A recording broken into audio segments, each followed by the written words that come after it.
Marco Bezzecchi berhasil menaklukkan seri terakhir MotoGP di musim 2025 ini. Memang MotoGP-nya sudah usai, akan tetapi bahasan di GPTV Indonesia masih belum usai. Jadi pastikan kalian subscribe dan juga follow Instagram dan juga TikTok kami. Dan tentu saja hari ini bersama dengan saya Fenile Agik dan juga Wak Taufik Hidayat, kami akan membahas mengenai review di seri penutup MotoGP musim ini. Udah Oke, ya? Wak Taufik, bagaimana kabarnya Wak Ya, Taufik? baik, sehat-sehat. Ya, agak sedikit ya capek ya karena ada kegiatan pas lagi ada kemarin ya Honda Bikers Day. Lumayan Oh tuh karena iya. touring ya. Jadi ya dari touring langsung syuting di Trans 7 lumayan ya apa namanya energinya terkuras. Tapi buat syuting Gitu. podcast nggak terkuras dong Iya, energinya. aman. Itu ada jeda sekitar beberapa belas jam ya, lumayan cukup recovery. Ha, ha, ha. Mantap, hari ini lari apa sepedaan? Ya, tadi lari sih. Oke, aman 5 kilo Oke. sih. Ha, ha, ha. Ha, Anyway, ha. langsung aja kita Ya, bahas mengenai seri gimana terakhir tuh? MotoGP untuk musim 2025 ini ya, Watofik ya. Benur. Benur, benul. Bener, bener dan betul. Iya Nggak betul. apa-apa dimaklumi. Jadi kalau kita bahas mengenai sprint dan juga race-nya, secara keseluruhan boleh nggak Hmm. sih Watofik diberikan Ya, rangkumannya sedikit nih sebelum Feni memberikan banyak pertanyaan ke Watofik? ya. Kalau kita lihat mulai dari sprint sampai di balapan utama itu secara umum apa namanya merefleksikan sebenarnya apa yang sebenarnya mulai terjadi di hari Jumat. Dimana kalau menurut saya di akhir-akhir dari musim 2025 ini semacam kayak statement khusus ya dari Aprilia khususnya bahwa sepertinya 2026 mereka akan memberikan perlawanan yang akan jauh lebih serius dan akan jauh lebih keras kepada Ducati. Itu sih. Dan itu dibuktikan terutama dengan akhirnya bagaimana Marco Bezzecchi bisa memenangkan balapan utama kemarin di Valencia. Jadi hasil 1-2 kemarin di balapan utama, yaitu tepatnya Iya, Marco Bezzecchi dan juga Raul Fernandez di balapan hari Minggu, iya, bukan hanya sekedar hasil balapan di Valencia saja, artinya ini merupakan ancaman untuk Ducati di 2026, begitu? betul banget. Buat saya memang secara umum pasca summer break 2025 ini itu Aprilia merupakan salah satu ya bisa dibilang mungkin pabrikan yang memiliki progres peningkatan performa itu yang cukup cukup tinggi ya. Artinya number one lah kalau misalkan kita bicara mengenai progres dari pengembangan teknis. Dan di sini memang kelihatan bahwa mayoritas itu perkembangan dari Aprilia itu hadir di motornya. Walaupun seperti kita ketahui mereka tidak bisa mengupdate sesuatu apapun dari engine karena di seal atau karena di apa nggak boleh diutak-atik secara umum engine-nya. Mereka melakukan di beberapa hal yang bisa mereka kerjakan, misalkan di sasis kah, atau di swing arm, atau mungkin ya di beberapa detail dari aerodinamika. Walaupun memang kalau kita lihat aerodinamika utama mereka kayak misalkan di winglet, side pod itu mungkin sudah dihomologasikan karena hanya punya kesempatan satu kali doang melakukan update di setiap tahunnya. Cuman di beberapa titik area pengembangan seperti kayak apa namanya winglet di daerah di bawah jok, terus habis itu winglet di daerah buritan itu sesuatu yang berubah mulai dari setelah summer break atau rehat musim panas 2025 itu merupakan salah satu yang menurut saya menjadi kunci andil besar di mana sebelumnya Aprilia itu memang sudah terkenal memiliki front end yang bagus. Namun setelah summer break ini kelihatan banget bahwa mereka juga akhirnya merambah grip mereka ke bagian rear end. Jadi totally sekarang mereka punya front end yang bagus yang akan bisa menjaga setiap pembalap untuk apa namanya bisa lebih safe gitu ya. Dan sekarang mereka juga memiliki rear end. Rear end itu artinya di bagian belakang terutama kayak kalau kita ngomong mengenai ban belakang. Dan ini untuk ban belakang ini gunanya lebih untuk bisa performa kayak misalkan pada saat akselerasi keluar tikungan kah dia bisa apa namanya memaksimalkan apa namanya power dan torsi yang dihasilkan mesin untuk disalurkan lebih efisien ke ban belakang, tidak terlalu banyak spin, tidak terlalu banyak slide. Menurut saya hal inilah yang menjadi peningkatan dari Aprilia di setelah summer break. Walaupun memang pertanyaan besar tetap dari mana mereka memperoleh peningkatan ini dan sepertinya sih lebih ke arah tadi aerodinamika yang mereka dapatkan apa namanya, peningkatannya dari setelah summer break ini? Taufik bilang dari mana mereka meraih peningkatan ini dari Marco Bezzecchi jawabannya gitu kan ya, sepanjang Iya, musim iya, iya, 2025 ini pembalap yang satu ini gokil, tapi memang tim engineering iya, mereka juga luar biasa sekali. Itu dia kenapa Marco Bezzecchi mengatakan kayak dia happy sekali sih dengan hasil yang didapatkan ini, karena it means something to him, for himself, dan tentu saja untuk Aprilia secara keseluruhan. Meskipun kalau kita bahas Aprilia yang satu lagi yaitu Jorge Martin ya, pembalap iya. utamanya, dia tidak dapat menyelesaikan balapan di Valencia kemarin ya Watafik ya. Betul banget. Kalau misalkan saya coba untuk wrap up, apa namanya, untuk mencoba bikin kesimpulan di Aprilia, ini yang saya bilang bahwa peningkatan terbesar dari Aprilia setelah summer break atau setelah rehat musim panas itu lebih ke arah motornya. Ini dalam artian ini motor ini pengembangan itu lebih ke motornya itu jauh lebih bisa digunakan lebih merata ke semua pembalap gitu loh.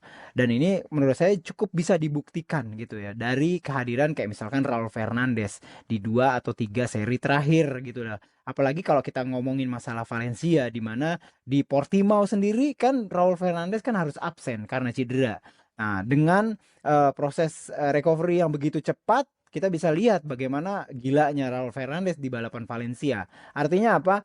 Ya, artinya gini, kalau orang baru selesai cedera gitu ya, itu biasanya jarang bisa langsung punya performa yang kayak bisa apa namanya, ditampilkan sama Raul Fernandez. Butuh backup yang membuat dia bisa bagus ini. Dan menurut saya memang yang paling kelihatan banget backupnya itu berasal dari bagaimana performa dari motornya, yaitu Aprilia RSGP ini. Oleh sebab itu saya pikir awal-awal di awal tahun siapa yang berpikir gitu ya Marco Bezzecchi akan sebegini bagusnya di akhir musim gitu kan. Semua orang berpikir pasti pertama adalah Jorge Martin. Setelah Jorge Martin cedera panjang pun orang mesti apa mungkin ya? Pasti ya kayak gitu kan. Mungkin di benak hati terdalam hampir semua GP fan mungkin ya Bezzecchi bisa mengembangkan ini motor sendirian gitu hanya dibantu oleh Raul Fernandez dan seorang rookie seperti kayak Ayo Gura. Saya sendiri sih tidak sebegitu yakin kalau misalkan boleh jujur di awal-awal musim untuk bisa melihat bagaimana seorang Marco Bezzecchi bisa bagus tanpa seorang Jorge Martin di sisinya gitu untuk melakukan pengembangan gitu kan. Sementara dua pembalap ya yang di tim Trackhouse juga istilahnya belum terlalu banyak juga punya pengalaman di MotoGP yang begitu bagus gitu ya, terutama berada di posisi-posisi di top 5 kah atau top 10 pada saat balapan. Nah, dari sinilah akhirnya saya melihat bahwa ini perkembangannya saya yakin mayoritas hadir di sisi teknikal dari motornya tersendiri, performa, sehingga Aprilia bisa dibilang sukses untuk bisa menciptakan RSGP sekarang itu punya performa yang bagus, dan bagusnya lagi dia bisa bikin RSGP itu bagus khusus nggak hanya khusus untuk 1 atau 2 orang aja gitu. Kita bisa lihat bagaimana Bezzecchi kencang, Raul Fernandez pun itu bisa kencang gitu. Siapa yang menyangka Raul Fernandez gitu kan? Dan inilah yang nge-wrap up bahwa ini mayoritas ini sepertinya hadir update yang juga cukup besar hadir di sisi teknikal dari motor. Artinya motornya sendiri memiliki peningkatan atau update performa yang ya secara grafis itu jauh lebih tinggi bila dibandingkan dengan pada saat RSGP ini awal hadir di musim 2025. Kayak Iya, gitu. bahkan Marco Bezzecchi-nya sendiri aja kalau kita ingat ya Watafik, awal-awal Ya, Jorge Martin itu cedera, kemudian sebelum summer break bahkan dia sendiri aja tidak yakin apakah dia bisa iya, mengembangkan motor ini, dia sendiri aja begitu jawabnya gitu iya. ya. Iya, dan saya yakin Aprilia tahu hal ini sehingga ya mereka mencoba membantu Aprilia, saya yakin. Caranya membantu adalah ya salah satunya adalah yang pasti pertama adalah memberikan input kah, memberikan dorongan secara moral gitu ya kepada Marco Bezzecchi ya sendiri, terus habis itu dan juga support-support lainnya dalam bentuk latihan dan segala macam. Namun di balik itu mereka juga mencoba untuk membantu Marco Bezzecchi untuk mempersiapkan motor yang secara umum punya karakter general. Jadi artinya general itu artinya gimana? Sekarang siapapun saya yakin cukup mudah untuk bisa langsung cepat beradaptasi dengan RSGP dan bisa membawa motor ini bisa langsung kencang di track kayak gitu. Saya pikir Aprilia cukup sukses dari sisi apa namanya pengembangan teknikal dari RSGP sendiri di sepanjang musim 2025 nih. Walaupun mereka tetap tidak bisa touch itu beberapa hal-hal yang dilarang karena mereka masuk di konsesi C ya. Kayak misalkan pengembangan bongkar mesin, mengganti secara teknikal apa jeroan mesin itu kan nggak boleh gitu kan. Cuma mereka menggunakan sisi-sisi lain yang bisa dikembangkan sesuai dengan regulasi kayak gitu. Oke, tapi memang mantap banget sih. Ini kan kita kan langsung ngebahas mengenai race hari Minggu di mana urutan 1-2 Marco Bezzecchi, urutan kedua adalah seorang Ya, Raul Fernandez dan ya, urutan ketiga adalah seorang Fabio Di Giannantonio. Tapi 1-2 ya, Aprilia ini it means something, nggak cuman balapan ya, di seri tersebut saja. Apalagi juga kalau kita membahas mengenai Raul Fernandez, The Fernandez Brother, yaitu tepatnya adiknya Adrian Fernandez juga Adrian, berhasil meraih podium podium. perdananya di Moto3. Jadi Valencia ini tuh benar-benar spesial banget nih gitu ya untuk si Fernandes Iya. brother ini. Nah, Dan kita kalau bisa kita lihat memang bahas cukup soal banyak ya. Artinya Adrian Fernandez cukup banyak ya bisa mendapatkan podium ya, terutama di akhir-akhir ini. Kalau kita bisa ingat ya, artinya memang Fernandes bersaudara juga cukup cukup punya punya semangat ya, khususnya di akhir seri atau akhir musim 2025 ini sih. Ya walaupun dua-duanya ini bisa dibilang kalau secara eh, perlengkapan apa yang mereka bawa dalam peperangan itu tidak terlalu kayak yang orang melihatnya kayak misalkan kalau di MotoGP seorang yang pakai Ducati atau misalkan pada saat di Moto3 seorang itu menggunakan kayak KTM, tapi Raul Fernandez pakainya Aprilia loh, RSGP gitu. Terus habis itu di tim yang namanya Trackhouse. Yang notabene-nya bahkan di awal musim itu si Raul Fernandez itu nggak pakai spek fullnya 2025. Dia kan ada sebagian besar speknya yang dipakai itu masih di awal musim itu masih speknya yang 2024 tahun yang lalu. Sementara itu Adrian Fernandez pun balapannya dia menggunakan walaupun dia di tim yang bagus ya di Leopard Racing, tapi dia tetap balapan di menggunakan motor yang ya secara secara umum kalau dibicarakan di netizen hampir mayoritas bilang bahwa Honda tidak terlalu besar pengembangannya gitu ya dibandingkan dengan KTM di musim terutama musim 2025 ini. Artinya dengan apa namanya bermodalkan dua mesin yang artinya tidak tidak superior gitu ya. Kalau di MotoGP itu kalau kita artinya menggunakan Ducati atau di Moto3 itu menggunakan KTM, mereka tetap bisa memperlihatkan bahwa sang kakak adik Fernandes bersaudara ini bisa bisa berbicara ya, terutama di akhir musim 2025 ini gitu. benar sekali. Tapi tidak hanya The Fernandes Brothers saja yang bisa berbicara banyak, tetapi juga kita harus Gitu. bahas nih Taufik. Kita balik lagi ke Gimana? pembahasan mengenai MotoGP yaitu Fabio Di Antonio, Jan sampai Neo. salah kan tuh ngomongnya. Di Gia Ya, ini tuh ngedapetin double podium hari Sabtu dan juga hari Minggu. iya. Nggak Ini banyak yang menarik. ngebahas pebalap yang satu ini. Iya, kalau kita misalkan coba untuk tarik ke belakang ya, Fabio Di Gia itu memang senang banget sama pertama dari atmosfer dari seri-seri akhir dari musim. Seperti kita ketahui, Fabio Di Gia itu namanya itu mencuat di akhir musim 2023. Ingat nggak waktu itu dia masih di Gresini Racing, memenangkan bahkan ya, dan dia berhasil memenangkan duel melawan Pecco Bagnaia. Ingat nggak waktu Ya, itu bagaimana ketika yes. Pecco Bagnaia, dan inilah yang menyebabkan bahwa Di Fabio Di Qatar ya. Gia, iya ya, Ya. Fabio Di Gia itu kalau udah memasuki seri-seri akhir itu juga kayak yang memiliki kayak kayak lucutan khusus semangat ya. Selain dia juga menyukai dari sirkuitnya sendiri, namun yang patut dicatat juga di sini adalah Fabio Di Gia ini berhasil menyelamatkan muka Ducati nih kalau menurut saya sih ya dari Bener banget. ketidak mendapatkan podium terutama ya dan meneruskan tradisi podium dari Ducati di setiap balapan utama ya. Awalnya kan kalau kita bisa wah ini bakalan yang podium nih bakalan Pedro Acosta nih. Tapi kita bisa lihat di akhir-akhir lap di akhir-akhir apa namanya di lap-lap akhir akhirnya Fabio Di Gia berhasil mempertahankan pace dan bisa overtake dari yang namanya Pedro Acosta. Dan ini menurut saya sih ya artinya gini ya secara umum di akhir musim ini siapa ya pembalap yang paling harum se Borgo Panigale ya ini dia Fabio Di Giannantonio nih. Ya, ya, ya, menarik sih memang ya. Tapi ada satu pertanyaan yang buat Feni tuh Ya, bikin tanda tanya besar adalah seharusnya mendapatkan posisi atau podium ketiga ini adalah Alex Marquez. Akan tetapi apa sih iya, sebenarnya yang terjadi dengan seorang Alex iya, Marquez ini hingga di balapan hari Minggu itu bisa diselip oleh Pedro Acosta, bisa disalip juga oleh Fabio Di Giannantonio kayak semudah itu. Padahal tadinya iya, gapnya itu hampir 3 detik dengan Pedro Acosta sebelum disalip oleh kedua pebalap yang namanya tadi Feni mention. iya. Jadi permasalahan dari seorang Alex Marquez ya di balapan race MotoGP yang terakhir di Valencia itu lebih ke degradasi ban.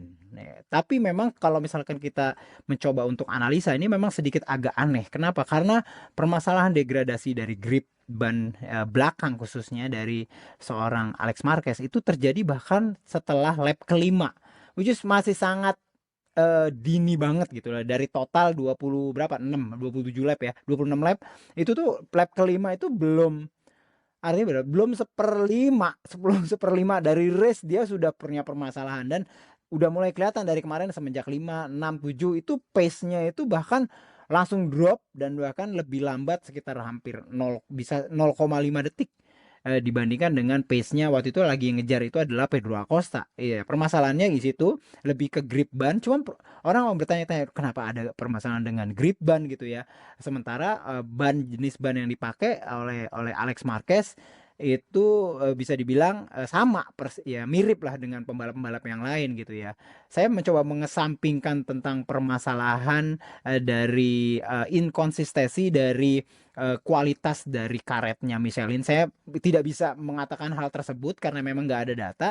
Namun yang pasti karakter dari ban Michelin ini adalah dia itu uniknya adalah dia tuh bisa hancur dalam tanda kutip, artinya kompon dari karetnya itu bisa bisa gampang copot itu tidak hanya ketika berada pada kondisi ekstrim panas gitu ya. Ketika motor dihadapi oleh suatu kondisi di mana dia itu benar-benar cukup dingin ya. Cukup dingin pun dia punya punya bakalan punya potensi untuk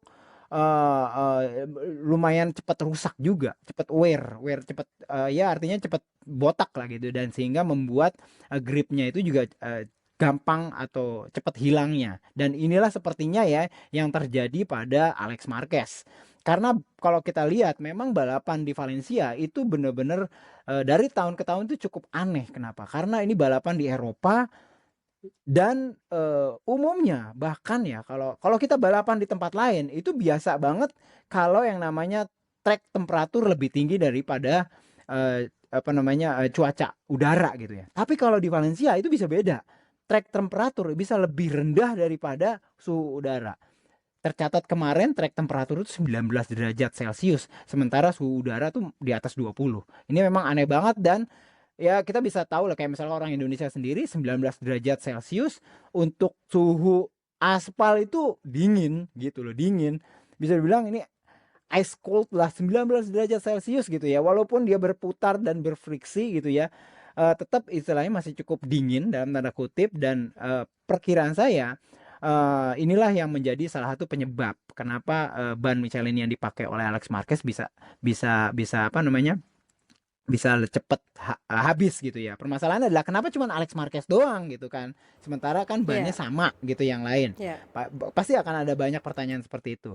Nah, ini juga tidak dapat kita kesampingkan perbedaannya selain dari ban juga banyak ya, setup dari motor, terus habis itu geometri dari motor, depan sama belakang proporsinya atau rasionya beratan mana kita nggak ada yang tahu, dan pasti akan berbeda dari setiap pembalap, gaya balapnya, terus habis itu bobot dari pembalap gitu, terus habis itu juga postur dari pembalap yang akan mengubah dinamika dari motor. Perkiraan saya dari kombinasi semua ini ditambah dengan suhu yang relatif apa namanya sejuk dari permukaan dari aspal track, inilah yang membuat apa namanya karet ban belakang dari Alex Marquez itu cepet habis dan membuat gripnya juga berkurang drastis banget.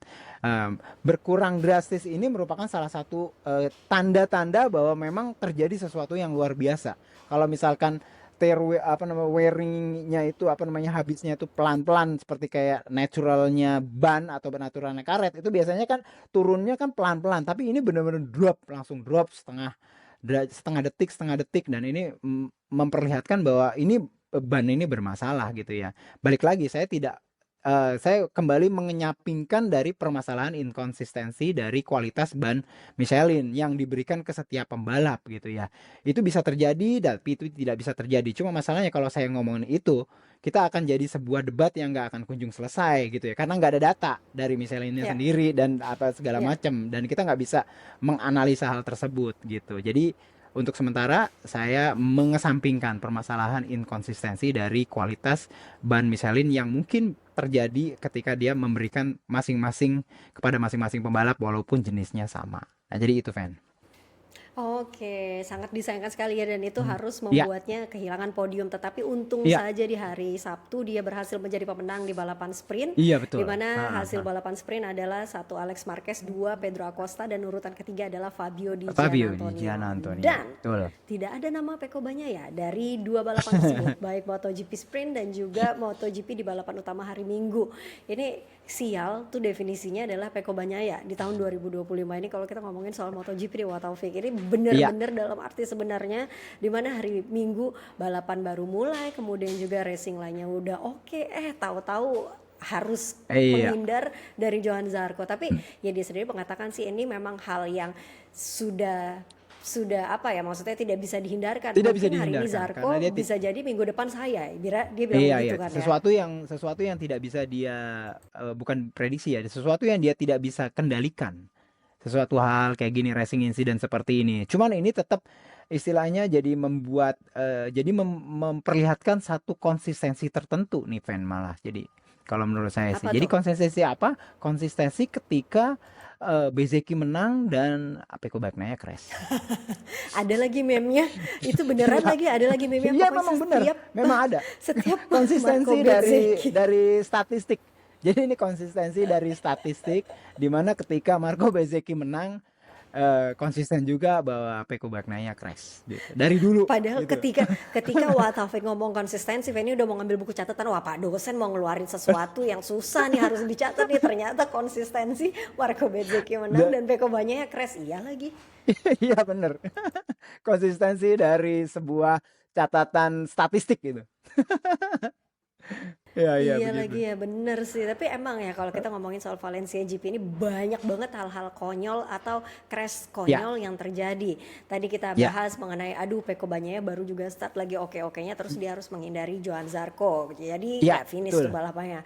Terus Ya, juga sebelumnya di hari Sabtu itu duo Honda yaitu Luca Marini dan juga iya, Joan Mir itu collision. iya. Ada Collision, lagi. Terus collision. gitu di hari Minggu sebelum race-nya dimulai, Frankie Morbidelli itu udah jatuh duluan, udah nabrak Iya duluan, race-nya aja benar. belum Dan dimulai. Ini bahkan kayak banyak banget yang dan konyol. kalau kita bisa lihat bahkan ketika balapan sprint ya, Van ya, itu bahkan kekonyolan ini bahkan menimpa seorang Marco Bezzecchi loh, kalau kita bisa lihat loh. Jadi Marco Bezzecchi, kalau kita bisa lihat di layar kaca, itu di lap pertama itu dalam 5 tikungan itu Ya. dia turun dari posisi 2 sampai posisi 6. Sesuatu yang sangat tidak Bezzecchi banget harusnya gitu kan. Dalam kondisi dia benar-benar performanya lagi up level kayak begini gitu ya. Jadi permasalahan dari Marco Bezzecchi adalah ketika itu dia itu masih mendapatkan imbas dari permasalahan whole shotnya tidak engage gitu pada saat Hmm. permulaan start, sehingga Ya. ini membuat dia itu jadi kayak ya nggak balance lah, terutama di mungkin setengah dari lap pertama, sehingga dia apa namanya turun dari posisi 2 sampai ke posisi 6. Ya permasalahannya di Valencia ini adalah salah satu tempat yang paling susah untuk bisa melewati pembalap di depan. Kenapa? Karena sirkuitnya itu cukup sempit, terus habis itu udah kayak Ya. treknya tuh udah kayak trek untuk kart racing. Jadi pendek-pendek Mhm. dari satu tikungan ketemu tikungan lain tuh benar-benar sangat-sangat deket gitu ya. Dan ini membuat pembalap itu sulit untuk bisa, kalau misalkan udah terjerembab ke posisi 6, dia untuk naik satu-satunya aja nggak gampang gitu ya. Dengan posisi yang sangat-sangat dekat dan performanya, kalau udah ngomongin Valencia yang jaraknya deket-deket kayak gini, itu tidak seperti kayak balapan sebelumnya di misalkan di Portimao atau misalkan di balapan tempat lain yang teknikal. Jadi kalau ini tuh hampir semua pembalap tuh seperti terlihat seperti kayak punya performa yang mirip, sehingga jaraknya tuh akan deket-deket. Jadi close racing kalau kita ngomongin mengenai masalah Valencia. Itu yang terjadi oleh apa si Marco Bezzecchi ya, khususnya di balapan sprint kayak gitu. Iya benar banget, tetapi dia tidak podium saja, dia sudah berhasil mengukuhkan Ya, posisi ketiga untuk klasemen iya, musim ini di betul. hari Sabtu tersebut ya. Tapi Betul. dari Hah, hasil balapan sprint aja tuh dia udah otomatis mengunci urutan udah. ketiga, dan Iya, Pecco Bagnaia fix berada di urutan kelima. Ini benar-benar iya, tamparan sekali sih, karena di atas benar Pecco banget. Bagnaia itu Pedro Acosta dengan KTM.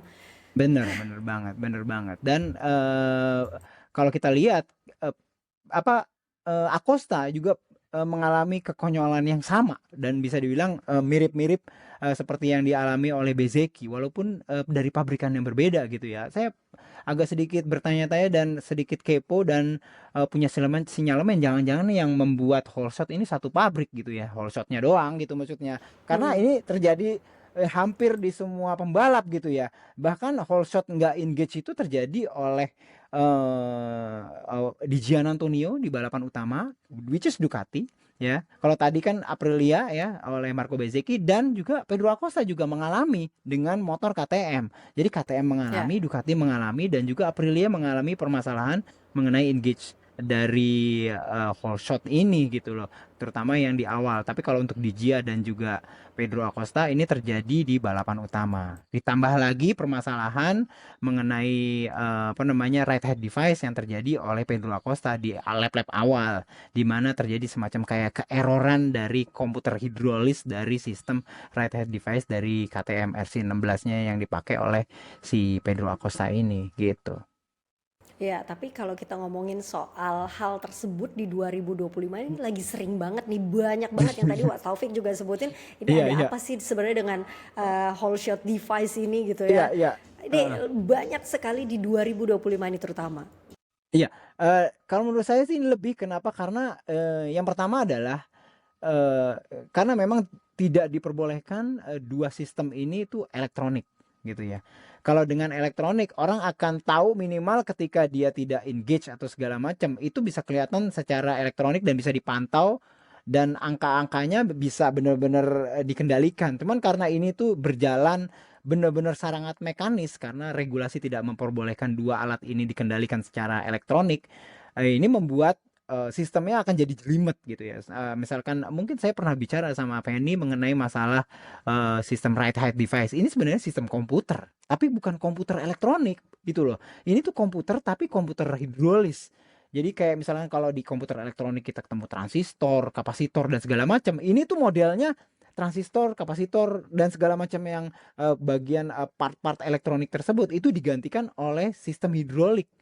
Sistem hidrolik ya, kalau hidrolik itu kita ngomongin berarti artinya ke ya kayak hidrolis kayak gitu, bisa itu pakai gas atau bisa itu pakai cairan minyak dan segala macam, tapi sistemnya bukan elektronik, saya ngomongnya komputer, tapi komputer hidrolik kayak gitu, yang mengendalikan bagaimana ketika dia melihat, oh ini bentar lagi belok, tiba-tiba diaktifkan. Itu kan komputer kan, tapi bukannya sistem elektronik, tapi dia sistemnya mekanik. Nah, karena dia sistemnya mekanik ini riskan untuk error, dan ketika error kita nggak bisa ngelihat dia lagi error gitu, nggak ada tanda-tandanya dia lagi error, karena ini sistemnya adalah mekanis murni, nggak bakalan keluar itu lampu gitu kan. Ini bukan sistem, bukan elektronik gitu kan. Sulit untuk bisa apa namanya, membuat alat yang begitu reliable, walaupun bisa dibilang kalau dilihat sih artinya semua pabrikan sudah cukup sukses untuk bisa membuat sistem seperti ini tanpa menghadirkan elektronik. Mereka hanya menghadirkan komputer hidrolis. Itu udah hebat banget sih. Kalau saya, itu bagi saya sih adalah sebuah tantangan engineering yang berhasil ditaklukkan oleh semua pabrikan sekarang ini. Cuma masalahnya adalah mereka tetap dihadapkan oleh reliability, kehandalan pada saat pemakaian, dan juga apa namanya, problem solving ketika ada permasalahan seperti ini gitu kan. Kalau udah ada kena masalah ya udah mau gimana lagi, karena ini sistemnya adalah murni mekanis, susah. Kayak misalkan bagaimana dulu waktu di RSGP, Viñales, apa namanya, ketika dia saat turun kagak bisa naik lagi, dan itu juga sempat terjadi tahun ini oleh Fabio Quartararo gitu kan. Iya, benar. Artinya dia nggak bisa ngapa-ngapain. Itu tuh karena sistemnya ini bener-bener istilahnya itu sistemnya tuh old fashion. Tapi karena regulasi mengharuskan ini old fashion, jadi mereka ya mau gimana lagi. Ah, ya udah bisanya hanya terima aja. Jadi ya itu kenapa permasalahan dua ini, whole shot dan juga right hand device menjadi pelik banget, karena ya itu gitu ya. Saya sih merasa bersyukur sih ketika masuk ke 2027 dua alat ini di ban gitu ya. Jadi enggak, kita akan melihat dua potensi masalah hilang minimal kayak gitu. Anyway, kembali kita ngebahas mengenai whole shot device. Nah, tapi kalau kejadian jatuhnya Frankie Morbidelli sebelum start dimulai itu sama sekali pure tidak ada hubungannya dengan whole shot device, bukan begitu, Pak Taufik? Tidak ada hubungan langsung gitu ya. Tapi sebenarnya ada, kalau kita lihat ada hubungannya, namun bukan disebabkan oleh whole shot gitu. Dia jatuhnya bukan disebabkan oleh whole shotnya. Baik whole shotnya si Franco Morbidelli atau whole shotnya orang yang ditabraknya. Cuma permasalahan yang pertama adalah gini, kalau kita lihat ya, jatuhnya dari Franco Morbidelli ketika pasca warm up lap bersiap untuk masuk ke grid gitu ya, itu bisa dibilang agak sedikit konyol dan bingung gitu kita menganalisanya, ini sebenarnya masalahnya apa gitu. Apakah karena memang Morbidelli ini punya sesuatu dengan Pak RT sehingga ya akhirnya dicuri Pak RT lagi gitu kan untuk clash gitu ya. Cuman kalau kita lihat ya, pertama adalah gini. Yang pertama kalau kita lihat sebelum kejadian si Morbidelli itu menabrak Pak RT Alex Espargaro, Alex Espargaro itu melakukan kayak stoppie gitu ya untuk bisa mengengage dari whole shot depannya, which is Yes. berada di ujung banget deket starting grid. Itu udah benar-benar yang udah benar di waktu-waktu terakhir bagaimana dia harus itu engage. Kalau misalkan dia gagal juga ya udah mau nggak mau startnya nggak pakai whole shot device kayak gitu. Dia melakukannya benar-benar di akhir, mungkin di sebelum-sebelum dia melakukan tapi nggak nempel itu whole shot device karena harus dimelakukan hard brake kayak gitu dan stoppie. Nah, dia melakukannya di akhir, dan Franco Morbidelli, perkiraan saya dia melihat dari belakang ini kok Alex Espargaro kok kayak masih terusan speed gitu loh. Kan orang kan kalau mau melakukan stoppie kan harus speednya kan Heeh. harus kenceng kan. Harus kenceng kan. Oke. Sementara Iya, kalau iya, orang iya. mau masuk ke grid itu harusnya ngelambat. Ketahuan, oh ngelambat nih. Iya. Dia akan mau berhenti di grid, starting Iya. gridnya. Cuman ini si Alex ini masih agak kenceng karena dia butuh kenceng untuk bisa melakukan stoppie. Kayak gitu kan. Nah pada saat dia kenceng, kok tiba-tiba ngerem mendadak, jeglek gitu kan, pantatnya naik ke atas, si pantat motor gitu ya, artinya bagian belakang, ban belakangnya juga naik. Nah kaget sih yang namanya si Morbidelli, dan ditambah lagi ketika kaget tersebut dia mesti kayak gimana, kalau orang kaget itu kan pasti harus refleks kan, mau kemana, kanan apa kiri, sementara dia harus Ya. ke kanan untuk masuk ke starting gridnya. Permasalahannya adalah whole shot dia sudah turun, sudah engage yang Morbidelli, sehingga kalau Oke. kita ketahui pada saat dia turun itu posisinya benar-benar nukik motornya Morbidelli, GP24 nih artinya ya, GP24-nya turun karena right head device di belakang pasti belum diturunin, karena right head device itu diturunin ketika dia sudah masuk ke starting grid pasti kan, baru dia turunin pelan-pelan.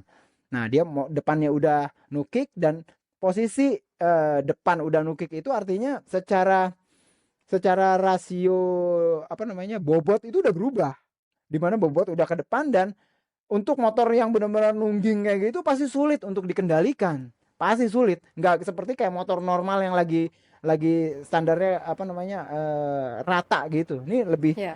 turun ke depan, dan ini sulit untuk bisa melakukan manuver yang benar-benar pas, terlebih lagi kondisinya benar-benar yang kayak yang kaget gitulah ketika dia lihat Alex Espargaro tiba-tiba stoppie kayak gitu. Jadi nggak ya refleksnya kayak gitu, nggak kena langsung nabrak sih, cuman ya kena senggol, cuman kayak kesenggol itu akhirnya ya karena susah untuk di handling, akhirnya dia jatuh dan bahkan ya patah kalau nggak salah ya, di tulang di daerah pergelangan Tangan kirinya. tangannya. Dan dia Iya. harus DNF di situ, dan juga kemungkinan dia akan absen nanti di tes di Iya, Valencia ini di ini hari Selasa.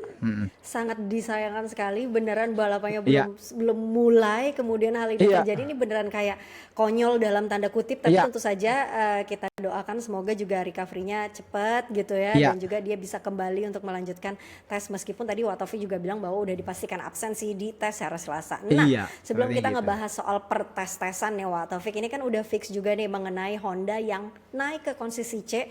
Ini poinnya benar-benar 9 poin untuk di Iya, weekend kali ini, atau tepatnya di Valencia, tidak lebih dan tidak kurang nih Wak Taufik. iya, Jadi ya iya, udah, iya. intinya mereka naik ke konsesi C nih. Konsesi C dan membuat secara persentase mereka masuk ke 35%. Yang artinya ini benar-benar kayak di titik paling bawah gitu loh. Benar-benar di edge dari segmen zona konsesi C gitu ya. Konsesi C 60 berapa persen, 65 apa 60 gitu saya lupa. Yang atasnya batas atas, batas bawahnya itu 35. Dia benar-benar 35. 34 aja dia masih berada di konsesi D harusnya. Gitu ya. Nah ya, Gak dan lebih gak kurang akhirnya ya, lagi-lagi nggak ya. lebih gak Pas. kurang, artinya ini benar-benar ngepres banget gitu ya. Ya artinya lebih baik mungkin nambah satu gitu ya, atau misalkan 36%, ini benar-benar 35%. Dan kalau udah masuk 35% ya mau nggak mau dia akan naik ke konsesi C. Dan mereka akan memulai musim 2026 itu dengan beberapa kemudahan-kemudahan yang sudah dicopot, kayak misalkan contohnya jumlah ban pada saat tes itu dikurangi ya dari 240 sekarang di konsesi D menjadi cuma 220. Terus habis itu eh, pembalap pembalap regulernya nggak boleh melakukan tes private gitu ya. Ya hanya tes ridernya doang yang bisa melakukan tes private. Jumlah tes private-nya juga dikurangi. Dan kalau dan dikurangi khususnya mengenai tempat di mana balapan tetap akan dilakukan di 2026 cuman hanya 3. Sementara pada saat konsesi D itu bebas. Mau misalkan ada 22 tempat MotoGP, mereka tes di 22-22-nya boleh. Kalau bannya cukup gitu kan. Misalnya kayak gitu, mereka dibatasi ban. Tapi pada saat naik konsesi yang ke C, mereka cuma dibatasi 3 di 3 sirkuit di mana seri MotoGP 2026 dilakukan. Misalkan di Aragon kah, di Catalunya kah, atau di Mandalika. Cuman boleh 3 gitu, nggak boleh banyak dari itu. Banyak banget sih yang tercerabut. Jumlah update dari aerodinamika yang berkurang dari 2 kali menjadi hanya sekali lagi update gitu ya. Terus habis itu wildcard ya, wildcard tapi sekarang lebih dibatasi, artinya di ini misalkan 3 di awal musim sama 3 di akhir musim.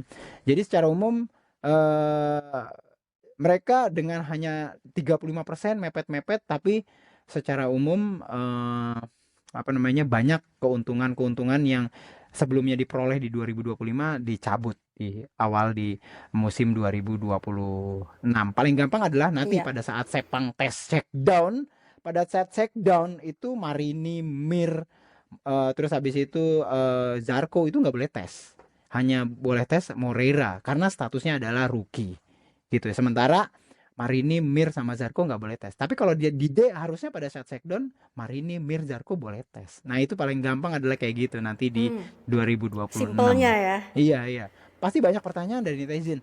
Ini cuma 35 aja, tapi kok sampai kayak di apa namanya, pengen banget sih, emang pengen naik ke kelas C, padahal kan ya artinya dengan kondisi 35 kan seharusnya secara secara ini kan memang pantasnya sih Mepet masih tetap banget di ya, D ya, gitu ya. ya. Ngapain Iya, sih iya, iya. susah-susah dicabut banyak banyak banyak apa namanya, keuntungan-keuntungannya gitu ya. Sementara hanya cuman cuman berada dalam posisi yang benar-benar mepet ya, 35%. Pasti akan banyak pertanyaan-pertanyaan dari netizen mengenai hal tersebut kan Yes, gitu. yes, yes, bener banget pastinya. Dan juga kita akan menantikan juga nih apa penampilan dari Honda di 2026 dengan mereka naik ke konsesi C ini akan seperti apa, dan juga Betul. tentu saja penampilan rookie mereka yang Iya, dipastikan sudah meraih gelar juara dunia iya, Moto2, ini betul. pebalap Brazil pertama, dan juga Iya, selebrasinya langsung mengikuti mendiang Ayrton Senna ya Wak Taufik ya, karena kan iya, sama-sama iya. pebalap Brazil ya.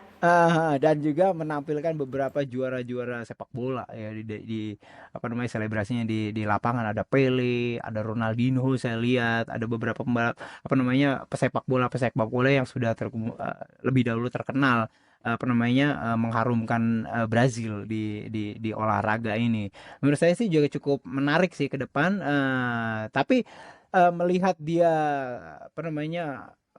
menjadi juara dunia dan juga akhirnya masuk ke MotoGP, menurut saya sebuah track yang benar-benar memang seharusnya dilakukan seperti itu gitu ya. Jadi kalau kita lihat siapa yang akan naik ke MotoGP tahun depan, ya emang lebih bagus adalah dia seorang juara dunia Moto2 gitu ya. Jangan juara dunianya masih tetap di Moto2 tahun depan sementara runner up-nya malah yang naik gitu. Karena itu akan jadi pertanyaan besar, ini kenapa yang jadi runner up yang malah naik? Ada sesuatukah di Honda, ada sesuatukah di Dorna untuk hanya bisa menaikkan ada seorang Moreira? Apa karena tahun depan ada Brazil sehingga lebih baik ada Brazil dinaikkan pembalap Brazil dinaikkan ke MotoGP. Nah, hal itu akhirnya terjawab oleh bagusnya performa dari Diogo Moreira khususnya di akhir-akhir musim. Siapa yang mungkin mengira bahwa Diogo Moreira yang akan jadi juara dunia pada saat pertengahan musim? Kalau kita lihat betapa kuatnya yang namanya Manu Gonzalez. Cuma Manu Gonzalez itu mengalami banyak kesialan juga dan juga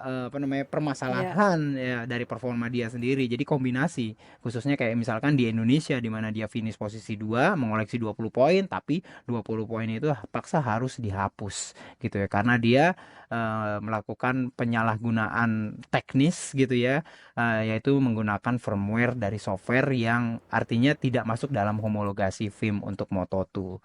Walaupun tidak menambah performa, namun regulasinya tetap yang diperbolehkan karena software dengan firmware yang terhomologasi. Kalau misalkan Anda menggunakan software dengan firmware yang lama, misalkan versi 5 bulan yang lalu gitu ya, dan itu sudah dikeluarkan dari alokasi homologasi dari firmware software, maka itu akan dianggap sebagai software ilegal walaupun dia tetap buatan Magneti Marelli softwarenya gitu kan, dan itu sempat pernah dipakai, cuman karena sudah tidak lagi masuk ke dalam software yang terhomologasi, maka itu dijadikan yang namanya software ilegal gitu loh. Tidak boleh dipakai oleh pembalap kayak gitu. Oke, baiklah kalau begitu sekali lagi kami ucapkan selamat untuk Diego Moreira. Kita nantikan penampilannya yang dipastikan dia akan menggunakan nomor 11 dan juga Toprak dipastikan menggunakan nomor 7. Ini kayaknya kecolongan nih ya, ketahuan udah duluan nih nomor yang digunakan ya. Jadi memang juga cukup menarik. Kenapa? Karena itu timesheet di media center di sirkuit Ricardo Tormo itu tiba-tiba udah disiapkan untuk persiapan untuk tes hari Selasa ya, dimana dia menampilkan semua pembalap-pembalap yang akan melakukan tes ya. Dua diantaranya yaitu ya Toprak terlihat di situ menggunakan angka 7 ya, sementara Diogo Moreira menggunakan angka 11. Satu lebih besar daripada nomor yang biasa dia pakai yaitu 10. Sementara Toprak menggunakan angka 7. Kalau di tracing sih dulu waktu dia sebelum balapan profesional di Superbike itu pernah juga menggunakan angka 7 ini. Beberapa foto-foto kalau kita bisa lihat dia berada di atas Yamaha R6. Itu Yamaha R6-nya itu menggunakan angka 7 di situ. Mungkin balapan nasional di Turki kah atau di mana saya masih nggak tahu. Cuman itu asal muasal kenapa Toprak sepertinya menggunakan angka 7 ketimbang angka-angka yang lain, karena memang 54 sudah duluan dipakai oleh Fermin Aldeguer kan. Jadi dia nggak bisa menggunakan angka 54 untuk nomor startnya di tahun depan gitu. Oke, ini kan mulai memasuki pembahasan mengenai Valencia Test. Sementara Ya, ketika kami recording ini, tesnya sendiri belum berlangsung. Kayaknya asik nih, Wak. ya, Kalau kita bikinin betul. episode khusus di minggu depan Pasti. ngebahas mengenai Valencia Test. Ya, saya sendiri cukup exciting untuk menyambut yang namanya Valencia Test. Sehingga menurut saya sih nanti butuh juga kita untuk ulas secara khusus mengenai Valencia Test apa yang terjadi. Walaupun mungkin beberapa spill-spillnya mungkin sudah kita ketahui bagaimana bentuknya kira-kira dari RC213V 2016, dan motor yang apa dipakai oleh Yamaha fix tahun depan mereka akan menggunakan V4, jadi tidak akan menggunakan inline 4. Jadi semua keempat pembalap dari Yamaha baik itu di Pramac termasuk juga Toprak Lioglu dan dua pembalap di Monster Energy Yamaha itu akan menggunakan Yamaha M1. Secara penamaan nggak ada V4-nya, tetap namanya adalah YZR M1. Yamaha tetap menampilkan hal ini kenapa? Agar mereka tetap bisa melakukan ya menjalani 2026 menggunakan mesin V4 ini. Salah satunya kayak gitu. Walaupun mereka kalau menurut saya sih secara regulasi harusnya tetap bisa menggunakan, karena gini, kita memasuki 2026 itu salah satunya adalah kita menggunakan motor dengan basis motor yang sudah dipakai di 2025. Kan ada kayak begitu kan. Jadi ada freeze development gitu ya. Sementara di 2025 Yamaha secara secara ini kan tidak menggunakan mesin V4. Yang menggunakan mesin V4 hanyalah test ridernya dia di beberapa kali wildcard gitu ya. Dan untuk menyiasati regulasi ini, Yamaha bilang memang mereka telah berkonsultasi yang pastinya dengan technical director dan semuanya, dan akhirnya diputuskan kalau mereka mau menggunakan mesin yang benar-benar baru, salah satunya caranya adalah mereka nggak usah pakai nama yang berbeda untuk mesin Yamaha M1 V4. Tetap namanya adalah ZZR M1. Ini menyebabkan mereka tetap bisa menggunakan mesin V4 tahun depan. Aman secara regulasi. Kalau misalkan ada orang yang mau mengulak-ngulik untuk bisa menginiin Yamaha dari regulasi untuk khususnya 2026. Nah, ini dijawab oleh Yamaha di sini. Dan yang pastinya sih mereka sudah berkonsultasi juga mengenai masalah legalnya pasti ya ke karena ini kan kalau ini kita mesti lihat celah regulasi dan segala macam, baca dan juga berkonsultasi kepada orang legalnya dari Dorna dan juga FIM khususnya mengenai masalah teknikal ini. Jadi kayak gitu, Fan, mengenai tahun depan. Jadi udah fix Oke, mesin V4 V4. yang akan dipakai. Ya, tetapi V4 yang mana? Karena kan ada dua nih kan untuk Ya, didesain lagi setelah Valencia Test berarti. iya, dan saya juga cukup kepo Oke. apakah nanti di Valencia Test akan dibuka top end powernya kayak gimana, apakah masih berada di 15 km per jam lebih rendah bila dibandingkan dengan misalkan Ducati tercepat, karena kalau dilihat dari timesheet itu benar-benar top speednya kalah 15 km per jam bila dibandingkan dengan Desmo Sedici baik GP25 maupun GP24 gitu. Lumayan jauh tuh 15 km per jam. Oke. Berarti pembahasan ini akan kita lanjutkan di episode Iya, minggu depan. Jadi iya, pastikan jangan lupa stay tune terus dan juga subscribe di betul. channel YouTube kami Iya, @GPTV Indonesia. Anyway, betul. terima kasih sekali Wak Taufik udah mau diganggu Sama-sama. waktunya hari ini. Selamat istirahat loh Wak Taufik. Sama-sama. Ya, Fen.